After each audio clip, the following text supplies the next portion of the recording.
Olá pessoal, tudo bem? Bem-vindos aí mais uma vez ao nosso canal Física com Krause. E hoje nós vamos resolver a prova do Enem de 2019 no que se refere às questões de física. Então a prova do Enem, como sempre, bastante acessível, bastante bacana a prova, muito bem elaborada, né? E bastante fácil. Então assim, para quem estudou, para quem esteve bem preparado no ano de 2019, durante todo o período do ano de 2019, com certeza fez uma boa prova na data em que ela ocorreu. Então nós vamos resolver a prova com vocês hoje. Vocês vão ver que é uma prova bem diversificada, tem questões de mecânica, de eletricidade, magnetismo, de óptica, então assim, ondulatória. Então uma prova muito boa, com uma amplitude bem grande de conteúdos, e que acho que isso facilita bastante, a vida do aluno, porque se você concentrar o conteúdo de física, numa área só, fica bastante ruim. Mas vamos deixar de papo e vamos resolver logo a prova do Enem de Física de 2019. Então, olha só essa primeira questão. Então está dizendo lá, a maioria das pessoas fica com a visão embaçada ao abrir os olhos debaixo d'água. Então se você mergulhar no mar, mergulhar na piscina, você vê que fica meio embaçado. E aí fala assim, mas tem uma exceção, que é o povo Moken, da costa da Tailândia. Essa característica se deve principalmente à adaptabilidade do olho e à plasticidade do cérebro, que significa que você também, com algum treinamento, poderia enxergar relativamente bem debaixo d'água. Estudos mostraram que as pupilas de olhos de indivíduos Moken sofrem redução significativa debaixo d'água, o que faz com que os raios luminosos incidam quase paralelamente ao eixo óptico da pupila. Aí está dizendo, a acuidade associada à redução das pupilas é fisicamente explicada pela diminuição. Então repara, se você está falando da pupila que tem ali, que é quem regula a entrada de luz no olho, e você está falando dessa acuidade visual, então isso está acontecendo com o quê? Está fazendo com que quando o raio de luz adentre o olho, ele sofra uma refração. Então você está tratando dos desvios do feixe de luz refratados no interior do olho. Então, da intensidade luminosa incidente na retina, não, porque lá quem está associando essa intensidade luminosa na retina é a pupila realmente. O problema é o seguinte, o problema é que se os raios não sofrerem esse desvio, você continua enxergando do mesmo jeito que a gente enxerga, sem diferente, igual, não é igual a esse povo, Moken aí. Então, difração dos feixes luminosos não tem nada a ver. Intensidades em uma direção por polarização, a pupila não faz a polarização. Lembra que polarizar significa você jogar a onda num plano de oscilação. E as reflexões dos feixes luminosos no interior do olho. Não, você não vai ter múltiplas reflexões no interior do olho. Você vai ter sim o desvio do feixe luminoso refratado no interior do olho quando passa pela pupila. Na verdade, a refração ela já ocorre ali no cristalino, conforme você pode ver aí no desenho. Então você tem uma arvorezinha ali, a pupila regula essa entrada de luz e a imagem é projetada lá na retina de forma invertida. Então observa que o cristalino ali está fazendo o papel de desviar os raios de luz. Então basicamente é uma questão de interpretação, mas que de uma maneira que você entenda. Se você está passando de um meio para outro, automaticamente a gente já entende que o fenômeno está associado à refração. Ok? Então, primeira questão aí do Enem, acho que bastante tranquila. Segunda questão, uma questão histórica, muito bacana, que fala aí sobre a discussão sobre a teoria ondulatória, sobre a teoria corpuscular. Então nós conseguimos essa imagem aí para lembrar, reforçar. O Huygens era o defensor da teoria ondulatória da luz e o Newton é o defensor árduo da teoria corpuscular da luz. Então vamos ver aí o que está dizendo. Quando se considera a extrema velocidade com que a luz se espalha por todos os lados e que quando vem de diferentes lugares, mesmo totalmente opostos, os raios luminosos se atravessam uns aos outros sem se atrapalharem.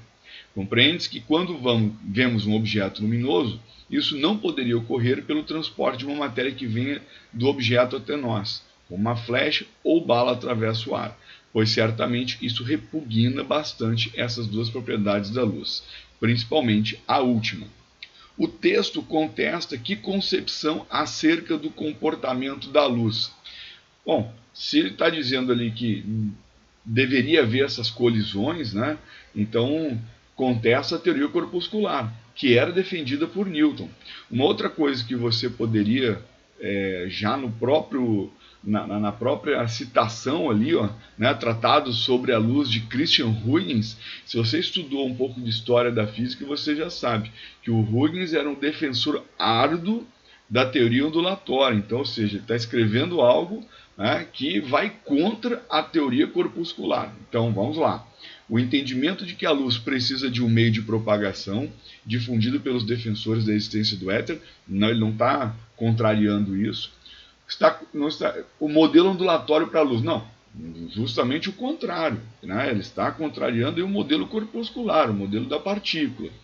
Letra C, o modelo corpuscular defendido por Newton, que descreve a luz como feixe partícula, verdade, porque se os feixes não se atrapalham quando eles se cruzam, o Huygens imaginava que ele deveria se propagar como onda, né? Depois as outras, a crença na velocidade infinita da luz, defendida pela maioria dos filósofos gregos, nada a ver. E a ideia defendida pelos gregos de que a luz era produzida pelos olhos, também não tem nada a ver com o que o texto está falando, né? Então o texto está falando aí justamente, né, tentando mostrar a luz de uma forma ondulatória, e não de forma corpuscular. Então a letra C aí, né, a alternativa mais correta, né, em relação ao texto apresentado. Então um conselho que eu dou para você, sempre dê uma lida um pouco sobre a história da física, os fenômenos que aconteceram, né, as discussões sobre os cientistas. Então isso é bacana, porque a questão basicamente, se o aluno já sabia que o texto estava sendo escrito pelo Christian Huygens, com certeza ele está, né, repugnando a teoria corpuscular. Então ficava muito fácil essa questão. Outra questão, então ele está colocando ali uma imagem para nós, agora um cálculozinho bastante simples, né? Então ele fala ali, ó, a agricultura de precisão reúne técnicas agrícolas que consideram particularidades locais do solo ou lavoura, a fim de otimizar o uso dos recursos. Uma das formas de adquirir informações sobre essas particularidades é a fotografia aérea de baixa altitude realizada por um veículo aéreo não tripulado, chamado VANT, né? Então, alguns modelos de VANT são os drones que a gente conhece, né? Na fase de aquisição, é importante determinar o nível de sobreposição entre as fotografias. A figura ilustra com uma sequência de imagens coletada por um VANT e como são formadas as sobreposições frontais. Então, tem ali, né, o desenho, a gente reproduziu o desenho aqui para você, né, então para que você possa visualizar de uma maneira mais clara, né, o que está acontecendo ali. E ele continua, o operador do VANT recebe uma encomenda na qual as imagens devem ter uma sobreposição frontal de 20% em terreno plano. Então, tem que ter um 0,2 ali, né? Para realizar a aquisição das imagens, selecione uma altitude H fixa de um voo de 1000 metros. A uma velocidade constante de 50 metros por segundo, a abertura da câmera fotográfica é de 90 graus e pede para você considerar a tangente de 45 igual a 1. Aí ele fala lá, com que intervalo de tempo o operador deve adquirir 2 imagens consecutivas. Então repara, ele está querendo saber o tempo. Uma coisa que ele está dizendo para nós ali que é legal é que a velocidade é constante. Então a gente já sabe que distância é a velocidade vezes o tempo. Ora, então qual é a distância que ele vai ter que percorrer? Bom, ele tem que percorrer uma distância que corresponda, né, aos 2.000 metros, que é o que ele está chamando de H, né? Você tem uma altura fixa ali de voo de 1.000 metros, mas se você tem uma altura de 1.000 metros, a base ali vai corresponder a 2.000 metros. E você tem uma sobreposição de 20%. Então, ou seja, você está aproveitando 80% da distância percorrida. Então, os 2.000 metros vezes o aproveitamento que você tem de 0,8, tirando os 20% de sobreposição, você vai ter aí uma distância de 1.600 metros. Bom, como a velocidade é de 50 metros por segundo, então a gente volta, né, para a formulazinha, distância, velocidade vezes tempo. Então o tempo é a distância dividido pela velocidade. Então você tem a distância de 1.600 metros, a velocidade de 50 metros por segundo, que vai te dar ali os 32 segundos, resposta letra B. Tá? Assim, não é uma questão também complicada, uma questão tranquila, né? Porque se você tem ali aquele ângulo de 45 graus, né, e sabe que a altura é de 1000 metros, então você sabe que a base associada, né, também tem que ser 1000 metros, a metade, né, do triângulo também tem que ser 1000 metros. Então você vai ter outra metade, mais 1000 metros, então ele percorre no total 2000 metros, com intervalo de tempo de sobreposição ali de 20%, então você só aproveita 0,8, né, então você percorre aí 1.600 metros no intervalo de tempo para 2 imagens consecutivas no intervalo de 32 segundos. Tá? Então, questão básica, né, de cinemática, um pouco de interpretação, um pouquinho de geometria ali, né, para o aluno lembrar, já que você tem ali um triângulo, né, para fazer essa análise, mas nada complicado, né, que você não consiga resolver. Até ele deu a tangente de 45 ali igual a 1. Né? O cara que está a essa altura do campeonato fazendo aí a prova do Enem, lembra que a tangente é o cateto oposto do cateto adjacente, então se o oposto é 1000 metros, o adjacente tem que ser 1000 metros também para que a tangente dê 1. Tá? Então, também é uma questão bastante fácil. Outra questão, né, então, diz ali, em 1962, um jingle, né, vinheta musical, criado pelo Heitor Carillo, fez tanto sucesso que extrapolou as fronteiras do rádio, chegou até a televisão, ilustrado por um desenho animado. Nele, uma pessoa respondia ao fantasma que batia em sua porta, personificando o frio, que não deixaria entrar, pois não abriria a porta e compraria lãs e cobertores para aquecer a sua casa. Apesar de memorável, tal comercial televisivo continha incorreções a respeito de conceitos físicos relativos à calorimetria. Bom, ele fala ali que era o jingle, né, de música de propaganda, então vou contar para vocês aí. Né? Eu acho que eu era criança ainda quando eu ouvi essa propaganda, né, a propaganda também de uma casa que vende, né, cobertores, lençóis, cortinas, etc. e tal. Então a música começava, a propaganda começava assim, vinha um barulhinho, né? E quem estava em casa perguntava, quem é? Aí ele dizia, né, é o frio. E aí a pessoa respondia, não adianta bater que eu não deixo você entrar. É as casas, tarará, tarará, que vão aquecer o meu lar. Né? Então, vamos assim, antes de qualquer coisa, lembrar o seguinte, né? Você não tem o frio entrando. Né? O que você tem que fazer é minimizar as perdas de calor. Tá? Então, o erro da propaganda é dizer que o frio estava batendo, dizendo que ia entrar na sua casa. Tá? Então, a gente sabe, né, que o frio não entra. O frio é uma sensação térmica, assim como o quente. A energia na qual nós temos que tratar é o calor. Né? Então, se você tem a sensação de frio, é porque você está cedendo o calor. E a gente colocou uma imagem para que você possa perceber, né, quando você quer isolar ao máximo uma edificação, você coloca lá, né, uma série de elementos que vão ajudar, né, a isolar o ambiente. Bom, então, ou seja, aquecer a casa e os corpos, não era isso, evitar a entrada do frio, né, minimizar a perda de calor pela casa e pelos corpos. Né? Então, ou seja, você está usando a porta e cobertores, né, justamente para quê? Por que você utiliza um cobertor? Para minimizar a perda de calor do seu corpo. Né? Então, diminuir a entrada de frio também, né, ou evitar a entrada do frio, e aquecer a casa e reduzir a perda de calor pelos corpos. Lembra? O cobertor e a porta não aquecem uma casa. Então esse é um erro bastante comum. Né? O cara, me traz o cobertor que eu quero me esquentar. Não, você não vai se esquentar com o cobertor, você simplesmente vai evitar a perda de calor do seu corpo. Tá? Então, né, para solucionar essa incorreção, a gente considera que a porta, cobertor, parede, cortina e tudo mais, né, minimiza, né, a perda de calor da casa e do próprio corpo, quando você trata, por exemplo, do cobertor. Ok? Então, também é uma questão bastante fácil, né? Quem estudou aí um pouquinho de termologia, calorimetria, né? Termodinâmica, então tem aí um conceito já bem apurado sobre calor, com certeza não errou essa questão. Outra questão agora, uma questão de circuito elétrico, né? Então vamos lá, está dizendo assim, uma casa tem um cabo elétrico mal dimensionado, de resistência igual a 10 ohms, que a conecta à rede elétrica de 120 volts. Nessa casa, 5 lâmpadas de resistência igual a 200 ohms estão conectadas ao mesmo circuito que uma televisão de resistência igual a 50 ohms, conforme ilustrado no circuito ali, no esquema, né? A televisão funciona apenas com tensão entre 90 e 130 volts. E aí ele quer saber qual é o número de máximo de lâmpadas que podem ser ligadas sem que a televisão pare de funcionar. Então vamos fazer o seguinte, né? Se você tem aí uma tensão que a televisão pode funcionar por uma tensão mínima, né? Para que você possa trabalhar, utilizar a televisão, então você vai ter os 90 volts. E você sabe que a televisão tem uma resistência igual a 50 ohms. Então a gente usa a lei de Ohm justamente para ver qual é a corrente que tem que circular pela televisão. Lembra, ela vai funcionar devido à ação da corrente elétrica. Então a corrente que tem na TV, 90 dividido por 50. Então lembra, né? I é igual a V sobre R. Então essa lei de Ohm, né, que é R igual a V sobre I para resistores ômicos, você vai trocar, então I vai ser igual a V sobre R. Então 90 sobre 50, 1,8 amperes. Bom,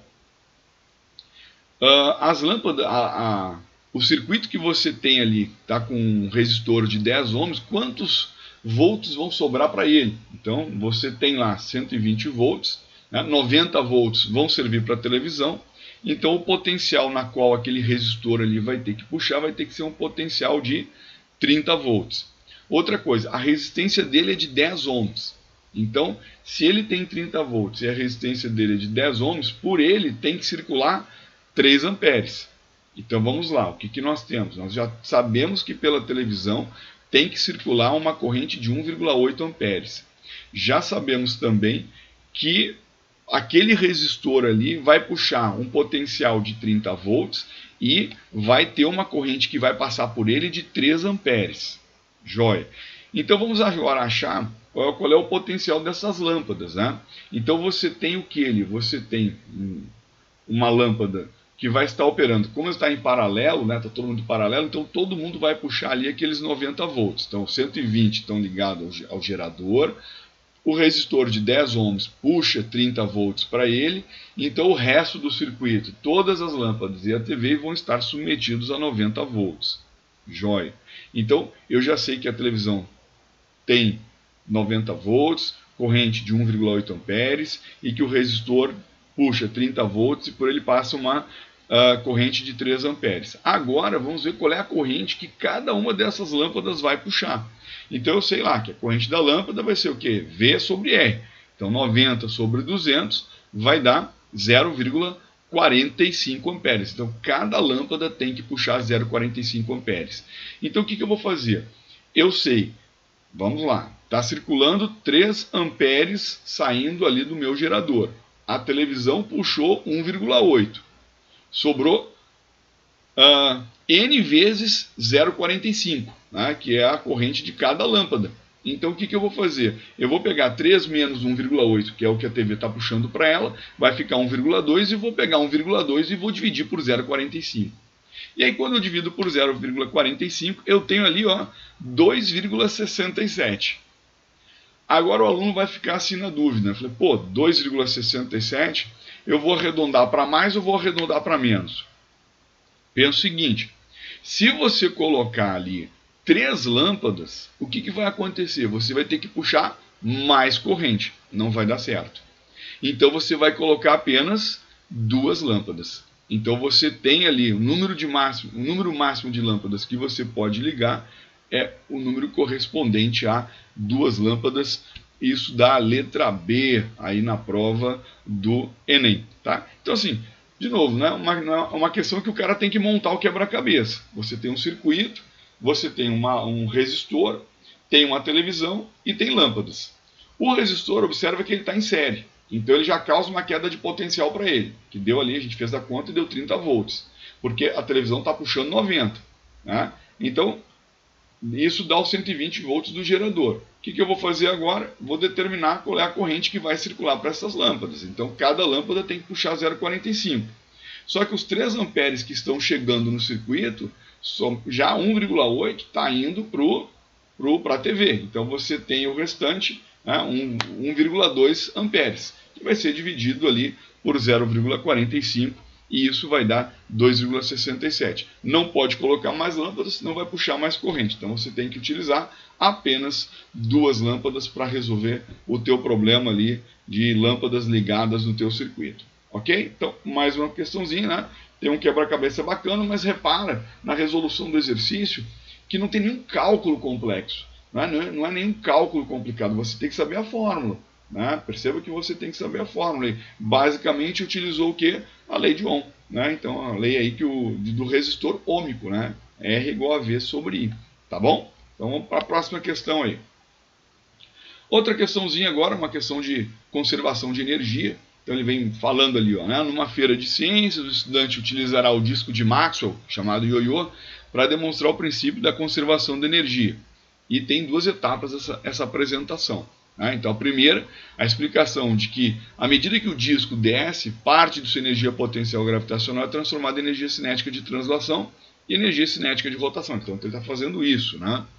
Muito bem. Segundo, o cálculo da energia cinética de rotação do disco no ponto mais baixo da sua trajetória, supondo o sistema conservativo. Pronto. Ao preparar a segunda etapa, ele considera a aceleração da gravidade 10 e a velocidade linear do centro de massa do disco desprezível em comparação com a velocidade angular. Em seguida, mede a altura do topo do disco em relação ao chão no ponto mais baixo da trajetória, que dá 1/3 da altura da haste do brinquedo. Beleza. As especificações de tamanho do brinquedo, isso é o comprimento, largura e altura, assim como a massa do disco de metal, foram encontradas pelo estudante e apresentadas ali no recorte. Então está dizendo lá, ó, conteúdo: base de metal, hastes metálicas, barra superior e um disco de metal.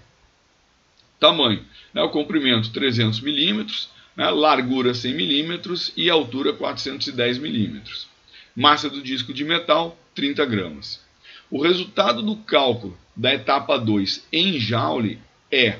Então ele quer saber o cálculo da energia cinética. Ora, gente, o que nós temos ali? Se é um sistema que está mostrando uma conservação, né, se é um sistema conservativo, o que a gente sabe? A gente sabe que toda a energia potencial gravitacional que esse ioiô vai ter lá no ponto mais alto corresponde a toda a energia cinética que ele vai ter no ponto mais baixo. Então o que nós sabemos? Que se essas energias são iguais, basta fazer o cálculo da energia potencial. Então, assim, é uma questão que de repente o aluno pode ficar pensando: como é que eu vou calcular a velocidade para depois calcular a energia cinética? Não tem necessidade. Como o sistema é conservativo, você vai ter aí a transformação direta da potencial gravitacional em cinética. Ora, então se a energia potencial gravitacional é igual à energia cinética, a energia cinética vai ser igual à fórmula da energia potencial gravitacional. Então você vai ter ali mgh. Bom, e qual é a altura que esse disco desceu? Então ele está mostrando ali, né? Ele ficou a 1/3 do solo, então, ou seja, significa que ele desceu 2/3 da altura. Então vamos lá, resolver o problema. Energia cinética, m vezes g, vezes 2/3 da altura. Só que a altura você tem lá no painel, está lá 410 milímetros, isso corresponde a 0,41 metros. Então coloca a massa, 0,03 quilogramas, lembra, tem que passar para quilogramas, a gravidade vale 10 e 2/3 de 0,41. O cálculo ficou fácil, né? Porque você tem um 3 no numerador, outro no denominador, cortou, né? E resolveu o problema. Então isso vai me dar 8,2 vezes 10 a menos 2 joules, está ali, letra B. Então, sem muitas dores de cabeça para resolver esse problema. Né? Então, basicamente, um sistema conservativo mesmo, tá? Conservação da energia mecânica. Outro, né? Dois amigos se encontram em um posto de gasolina para calibrar os pneus de suas bicicletas. Uma das bicicletas é de corrida, a bicicleta A, e a outra é de passeio, a bicicleta B. Os pneus de ambas as bicicletas têm as mesmas características, exceto que a largura de A, que é de corrida, é menor que a largura do pneu de B, que é de passeio. Ao calibrar os pneus das bicicletas A e B, respectivamente com pressões de calibração PA e PB, os amigos observam que o pneu da bicicleta A deforma sob os mesmos esforços muito menos que o da bicicleta B. A gente sempre faz isso, né? Você vai lá no posto de gasolina para calibrar o pneu da bicicleta, você aperta assim, né? Então, ou seja, se um é menor do que o outro, né? Então, o que nós vamos considerar em relação a isso? Né? Se um pneu está menor, você está deformando menos do que o outro. Então pode-se considerar que as massas de ar comprimido do pneu da bicicleta A, MA, e no pneu da bicicleta B, MB, são diretamente proporcionais aos seus volumes. Comparando as pressões e massas de ar comprimido nos pneus das bicicletas, vamos ter ali, tem ali as alternativas agora, né? Então vamos pensar o seguinte: Se eu vou lá na bicicleta A e tento apertar e não consigo deformar, e vou lá na bicicleta B, aperto e deformo, significa o quê? Que a pressão interna do pneu da bicicleta A é maior do que a pressão interna do pneu da bicicleta B. Então eu já posso eliminar a alternativa A, a alternativa D. Então A e D já estão fora de cogitação, porque a pressão de A tem que ser maior do que a pressão de B. Pronto. Outra coisa, se eu tenho agora a massa diretamente proporcional ao volume, então o que eu estou percebendo? Se a área, se você tem mais área da bicicleta B em relação à bicicleta A, porque ela é uma bicicleta de passeio, está dizendo ali que o pneu, a largura do pneu de A é menor do que a largura do pneu de B, então, ou seja, a bicicleta B ela é mais larga, então ela vai ter mais volume. Se ela vai ter mais volume, ela vai ter mais massa. Então, ou seja, eu mal consigo deformar a bicicleta A, então a pressão em A é muito maior, e o pneu da bicicleta B é mais largo que o pneu da bicicleta A, então ele tem mais massa, ele tem mais volume. Resposta ali, letra B. Então assim, repara que é uma coisa de vivência do nosso dia a dia. Quem já andou de bicicleta já sabe fazer isso, faz isso direto, inclusive. Toda vez que você vai calibrar o pneu, ou se precisa perceber se tem que calibrar o pneu, você vai lá, aperta o pneu, você tá vendo, aperta o pneu aqui, tá murcho esse pneu, aí o outro aperta, não, esse aqui tá com pressão. Isso é uma coisa que tá aí no dia a dia da gente, E se o cara tá andando com um baita de um pneu e o outro tá andando com um pneu bem pequenininho, qual deles tem mais ar, É óbvio que aquele que é mais largo. Então é uma questão muito fácil, uma questão muito bem elaborada, Uma questão do nosso dia a dia, do nosso cotidiano. Qualquer pessoa que em algum momento da vida andou de bicicleta saberia responder essa questão, tá? Então, uma questão tranquila aí também. Outra questão, então está dizendo lá, na madrugada de 11 de março de 78, partes de um foguete soviético reentraram na atmosfera acima da cidade do Rio de Janeiro e caíram no Oceano Atlântico. Foi um belo espetáculo, os inúmeros fragmentos entrando em ignição devido ao atrito com a atmosfera brilharam intensamente enquanto cortavam o céu. Mas se a reentrada tivesse acontecido alguns minutos depois, teríamos uma tragédia, pois a queda seria na área urbana do Rio de Janeiro e não no oceano. Muito bem, então você tem o desenho ali, o sentido de rotação da Terra, então, ou seja, alguns minutos depois. Ok. De acordo com os fatos relatados, a velocidade angular do foguete em relação à Terra no ponto de reentrada tinha que ser o quê? Então, ou seja, a Terra está girando, então ele tem que reentrar com uma velocidade maior que a da Terra, certo? E no mesmo sentido. Então ele reentra para cair no Oceano Atlântico, então está caindo ali no Oceano Atlântico. Então, ou seja, tem que estar no mesmo sentido, olhando o desenho aí, já que tem que cair no Oceano Atlântico, então no mesmo sentido, só que com uma velocidade angular maior, tá? Então, assim, se de repente ele abandona com uma velocidade angular menor, existe uma grande possibilidade, aliás, provavelmente cairia dentro da área urbana. Então você tem a Terra girando e o foguete girando com uma velocidade maior, porque assim que ele que ele reentra na atmosfera, então ele com uma velocidade maior que a de rotação da Terra, com certeza ele vai cair numa região de algum oceano, aí nesse caso caiu no Oceano Atlântico. Então assim, era só o cara pensar assim, está na rotação da Terra, no sentido contrário não vou pensar nisso, porque senão não vai cair no Oceano Atlântico. Pelo que a gente está entendendo, vai ter que cair ali no Oceano Atlântico. Então o que eu preciso fazer? Ele tem que vir mais rápido que a Terra, no mesmo sentido e mais rápido, para que ele possa fazer com que todos esses fragmentos, quando despedaçados, aí, quando há essa reentrada, ele se despedaça, caiam todos sobre o Oceano Atlântico e não na região ali, na área urbana da cidade do Rio de Janeiro. Então, é uma questão mais ou menos óbvia, um pouco de conhecimento aí de rotação, o cara tinha que saber o que era velocidade angular e tal. Então, acho que nada tão complicado aí que você não pudesse resolver também, certo? Outra questão, vamos lá agora. O espectrômetro de massa de tempo de voo é um dispositivo utilizado para medir a massa de íons. Nele, um íon de carga elétrica Qzinho é lançado em uma região de campo magnético constante B, descrevendo uma trajetória helicoidal, conforme a figura. Essa trajetória é formada pela composição de um movimento circular uniforme no plano YZ e uma translação ao longo do eixo X.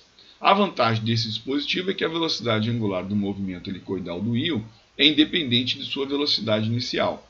O dispositivo então mede o tempo t de voo para n voltas do íon.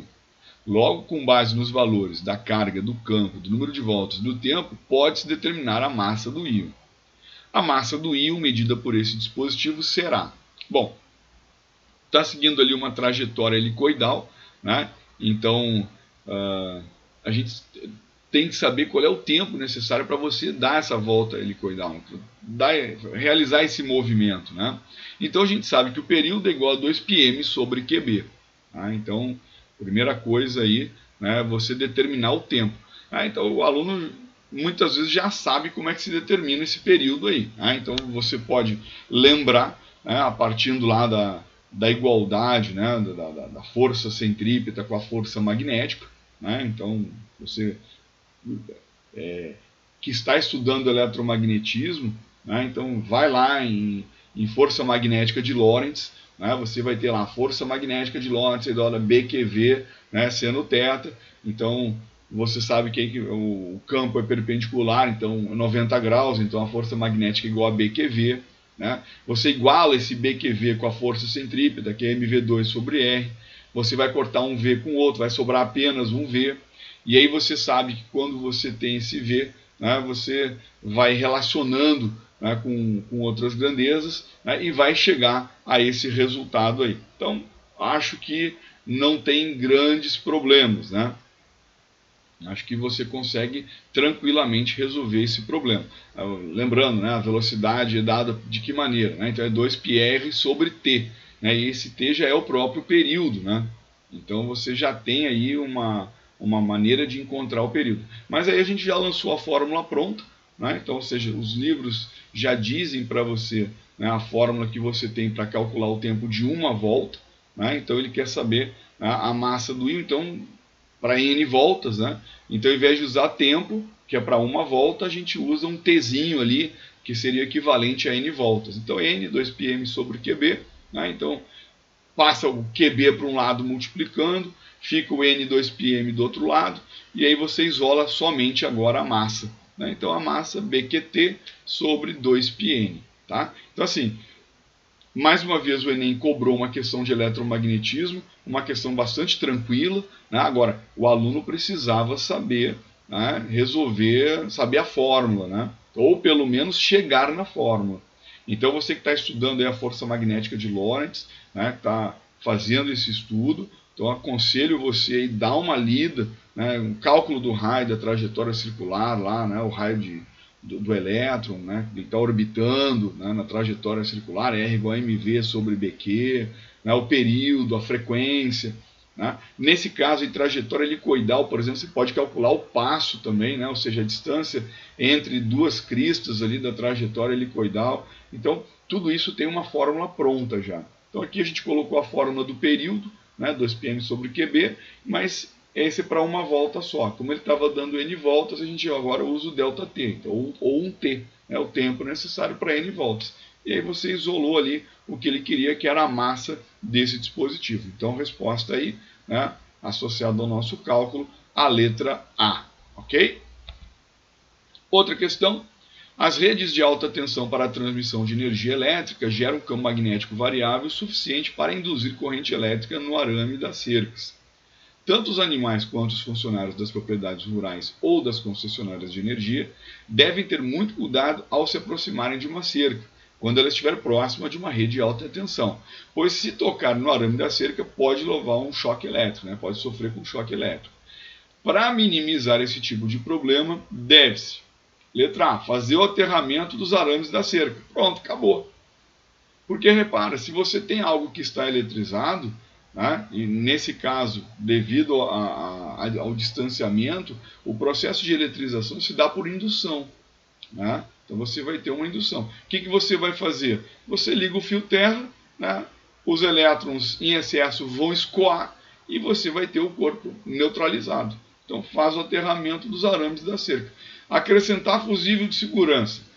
Acrescentar um fusível não vai fazer você deixar de tomar choque. Tá? Então o fusível é um dispositivo de segurança que deve ser rompido quando uma corrente supera a corrente do equipamento. Então não tem nada a ver com choque. Realizar o aterramento da rede de alta tensão. Da rede de alta tensão não, a rede de alta tensão a corrente tem que continuar circulando. Instalar um fusível de segurança na rede de alta tensão. Também não tem nada a ver. Fusível é um dispositivo que você coloca em um determinado circuito para caso você tenha uma corrente superior àquela que o circuito aguenta, ele se rompe não permitindo que queime seu equipamento ou seu circuito. E utilizar fios encapados com isolante na rede de alta tensão. Também não, isso aí não vai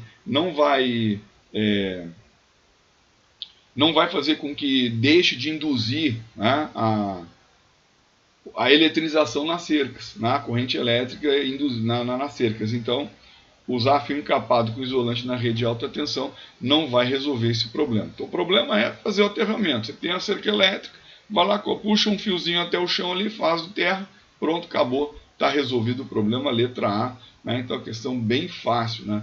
Ou seja, é o princípio do funcionamento do fio terra, do para-raio, né? Excesso de carga no ar, você vai procurar um lugar para que essa carga escorra, para-raio.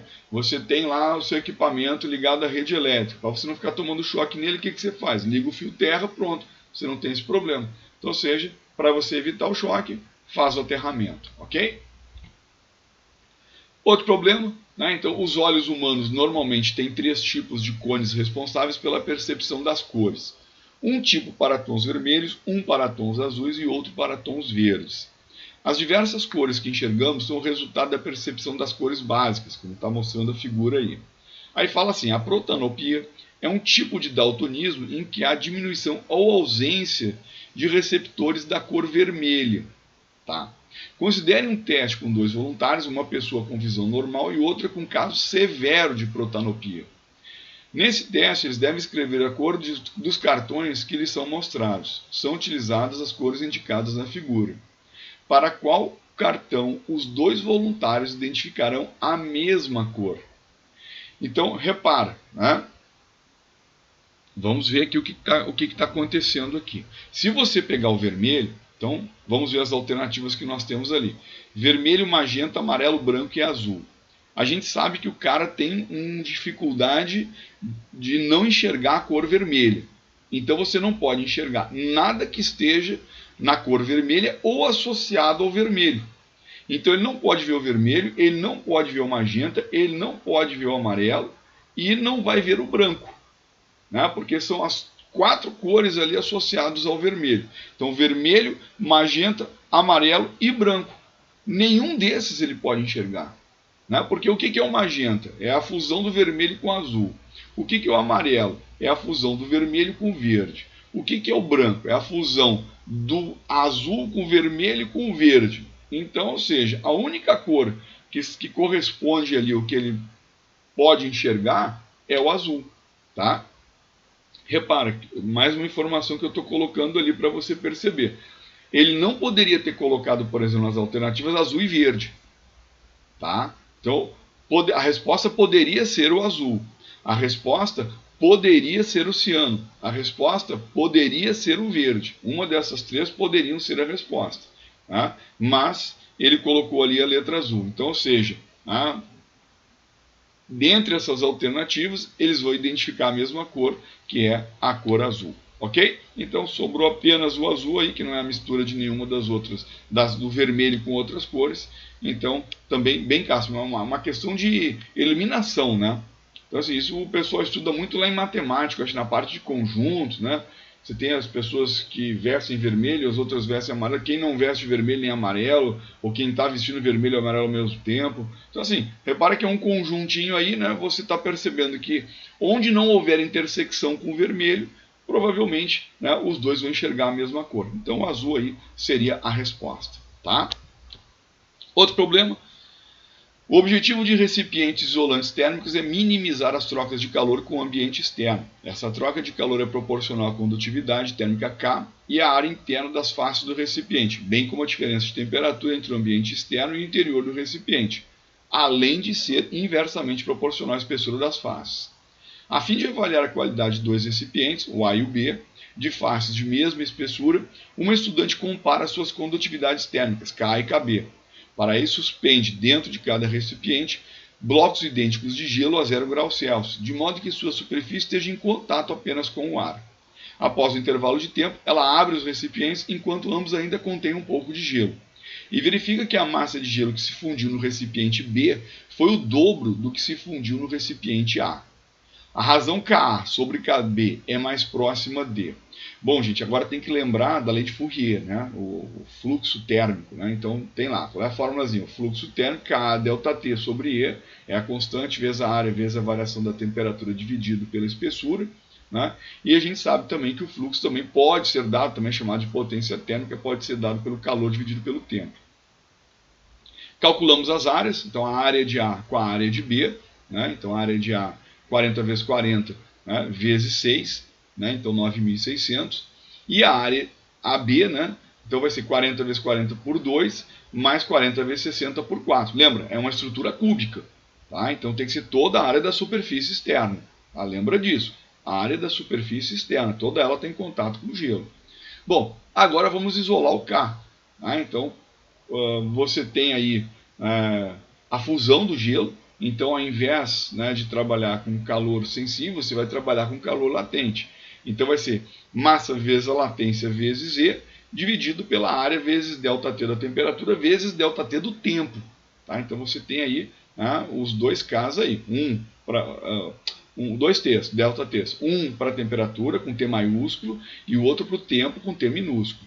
Então, o Ka dividido por Kb, né, você vai ter o que ali? Massa de A, latência, espessura, tá, de A, dividido pela área de A, variação da temperatura de A vezes o tempo. Tá? Esse ATA é um ΔTA, tá? Digitei errado ali. Dividido pela massa de B, latência de B, espessura de B, sobre a área de B, variação da temperatura de B e variação do tempo de B. E lembrando que a massa de B é o dobro da massa de A. Pronto, agora, né, você tem as grandezas que você pode cortar, porque são iguais. Então você vai ter, né, a massa de A dividido por 9.600, dividido por duas vezes a massa de A, que é a massa de B, dividido por 12.800. E aí você faz a continha, né, matemática e a relação matemática, 1 sobre 9.600 vezes 12.800 dividido por 2, e você vai ter a relação ali 0,67. Então, deixar bem claro, né? Você está mergulhando aí os recipientes, então você tem que pegar toda a superfície externa deles, que vai estar em contato lá com o gelo, né? Então, abre dois recipientes, está dizendo ali blocos idênticos de gelo a 0 graus Celsius, suspende dentro de cada recipiente, tá? Então, você tem toda a estrutura ali emanando calor. Então, ou seja, o fluxo de calor se dá em todas as áreas superficiais, em toda a superfície, né, do elemento, seja do cubo ou seja do paralelepípedo. Tá? Então, e aí resolve o problema. Repara, tem bastante, né, grandeza, massa, latência, mas assim, repara, muitas delas são iguais. Né? Muitos desses valores aí são iguais, você vai cortando. Tudo aconteceu no mesmo tempo, né? Todos eles têm a mesma latência, então todos eles, se não me engano, têm a mesma espessura. Né? Então, parece que sim, né? A espessura é proporcional à espessura. Então, assim, você tem tudo igual, então você só vai cortando. Né? Vai cortando, coloca no papel. Quando você estiver estudando, coloca isso no papel que você vai enxergar melhor. Aqui, como eu fiz, como eu digitei, ficou dessa maneira, mas quando você escreve, fica muito melhor de resolver, tá? Então, problema aí bastante tranquilo também, desde que você lembrasse, né, da fórmula da condução térmica e lembrasse que o fluxo também, né, da potência térmica é a quantidade de calor dividido pelo tempo, tá? Outra questão, aí uma questãozinha de decomposição de forças, né? Então está dizendo ali, o slackline é um esporte no qual o atleta deve se equilibrar e executar manobras estando sobre uma fita esticada. Para a prática do esporte, as duas extremidades da fita são fixadas de forma que ela fique a alguns centímetros do solo. Quando um atleta de massa igual a 80 kg está exatamente no meio da fita, essa se desloca verticalmente formando um ângulo de 10 graus com a horizontal. Beleza, ó, 10 graus com a horizontal, tá? Então cuidado aí na hora de resolver o problema. Como esquematizado na figura. Beleza. Sabe-se que a aceleração da gravidade é 10, o cosseno é 0,98 e o seno 0,17. Qual é a força que a fita exerce em cada uma das árvores por causa da presença da atleta? Então ele quer saber a tensão, né? Então vamos ver. Você sabe que quando o atleta está ali no meio da fita, você tem o peso dela orientado para baixo e esse peso corresponde às duas componentes TY para cima. Mas a gente sabe que TY, né, vai ser T seno de 10. Repara que o TY é um cateto oposto, né, ao ângulo. Se você colocar o 10 graus ali com a horizontal com o TX ali, né, você vai ter um cateto oposto, então ele é seno. Então TY tendo de ser seno de 10 e o peso é massa vezes a gravidade. Então pronto. Então 2T seno de 10 é igual a massa vezes a gravidade. Logo 2T seno de 10, que é 0,17, é igual a 800, já que a massa da moça ali é 80 kg, a gravidade é 10. Né? Então T vai dar 4, se vamos cortar 800 com o 2, né, para facilitar a nossa vida, então vai dar 400 dividido por 0,17. E aí quando você faz essa continha, você encontra 2.353 newtons, ou seja, mais próximo de 2.400 newtons, resposta letra D. Né? Então, mais uma questão tranquila. Né? Lembro, quem estudou um pouquinho de vetores resolveria numa boa, né, fazendo a decomposição das forças, e quem estudou lá, né, mecânica estática, questão de equilíbrio e tudo mais, também resolveria sem maiores dores de cabeça. Ok? Outro probleminha, né? Então vamos ver o que ele está dizendo. Em qualquer obra de construção civil, é fundamental a utilização de equipamentos de proteção individual, como capacete. Por exemplo, a queda livre de um tijolo de massa 2,5 kg de uma altura de 5 metros, cujo impacto contra um capacete pode durar até meio segundo, resulta em uma força impulsiva média maior do que o peso do tijolo. Supondo G igual a 10 e desprezando a resistência do ar, a força impulsiva média gerada por esse impacto equivale ao peso de quantos tijolos iguais? Então, primeira coisa, né, ele está querendo saber força impulsiva. Impulso, né, é força vezes tempo, ou corresponde à variação da quantidade de movimento, que é massa vezes ΔV. Tá? Então, opa, tocou aqui o telefone. Tá? Então, o que acontece? Vamos lá. Você vai fazer o cálculo que impulso corresponde à variação da quantidade de movimento. Ora, se impulso corresponde à variação da quantidade de movimento, eu vou ter que calcular a velocidade com que esse bloco chegou lá no sujeito. Então, primeira coisa, conservação de energia, já que você está desprezando a resistência do ar. Então, você tem energia potencial gravitacional igual a energia cinética. Então, está lá, UG igual a K. Energia potencial gravitacional, mgh, energia cinética, mv2 sobre 2. Repara como eles estão insistindo em conservação de energia, né? Lá no ioiô nós fizemos a mesma coisa, né? Bom, aí você isola a velocidade ali, raiz de 2gh, né? Então vai ficar raiz de 2 vezes 10 vezes 5. Então 2 vezes 10, 20 vezes 5, 100. Então a velocidade 10 metros por segundo. Então esse tijolo vai bater na cabeça do sujeito lá do sujeito a 10 metros por segundo.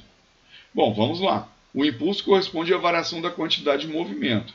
Então, a velocidade final nós já temos, a velocidade inicial é zero, né? Ninguém vai jogar o tijolo. Então, vamos supor que o tijolo caiu. Tá? Então, se ele cai, a velocidade inicial dele é zero.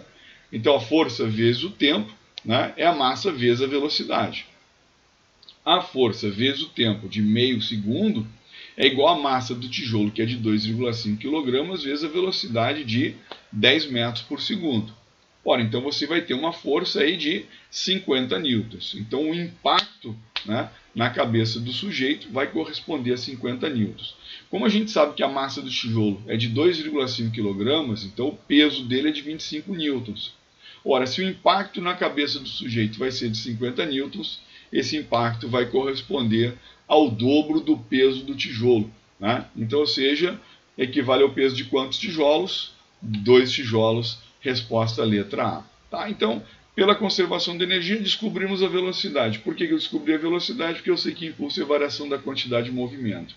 Como eu sei que a velocidade inicial do tijolo é zero, então, ou seja, força vezes tempo é igual a massa vezes a velocidade. E aí, tranquila a questão, né? Achamos aí a força com que ela bate na cabeça da pessoa e fizemos uma equivalência né, ao número de tijolos. Ok? Então equivale aí a 2 tijolos iguais. Tá? Outra questão. Então vamos lá. Em uma aula experimental de calorimetria, uma professora queimou 2,5 gramas de castanha de caju crua para aquecer 350 gramas de água em um recipiente apropriado para diminuir perda de calor, né? Também chamado de calorímetro. Né? Com base na leitura da tabela nutricional a seguir e da medida da temperatura da água após a queima, ela concluiu que 50% da energia disponível foi aproveitada.